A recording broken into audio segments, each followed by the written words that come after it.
Welcome to the NC Spin After Spin. Additional comments from our panelists just available on our website. Question to John. John, what do you wish you'd had a chance to say but didn't get to on last week's show? Well, Brad, we talked about the student debt problem and college affordability, and several of us made the point that it's the cost of delivering higher education itself that is the root of the problem. Of course, there are other aspects to it.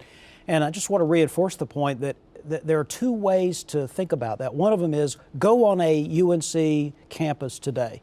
Right. If you're a graduate of UNC Charlotte or Western Carolina or anywhere else, go to that campus and walk around, and you will see that it looks very different.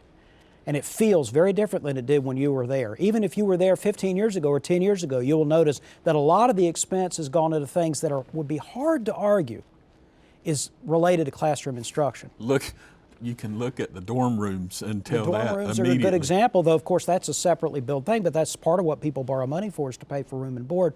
And then the other thing is, Mitch Daniels, who's currently the head of Purdue University, he was in Chapel Hill last week talking about what he's done at Purdue. They have managed to keep tuition flat for a number of years, not by reducing value to the classroom, but by cutting out non-teaching positions, actually putting more money into the people who actually teach, which at this point are adjuncts to a large extent, and economizing in some other areas. I think that has got to be part of the solution. You know, when I was at NC State in the 80s, my tuition was $363 for a semester of 15 credit hours.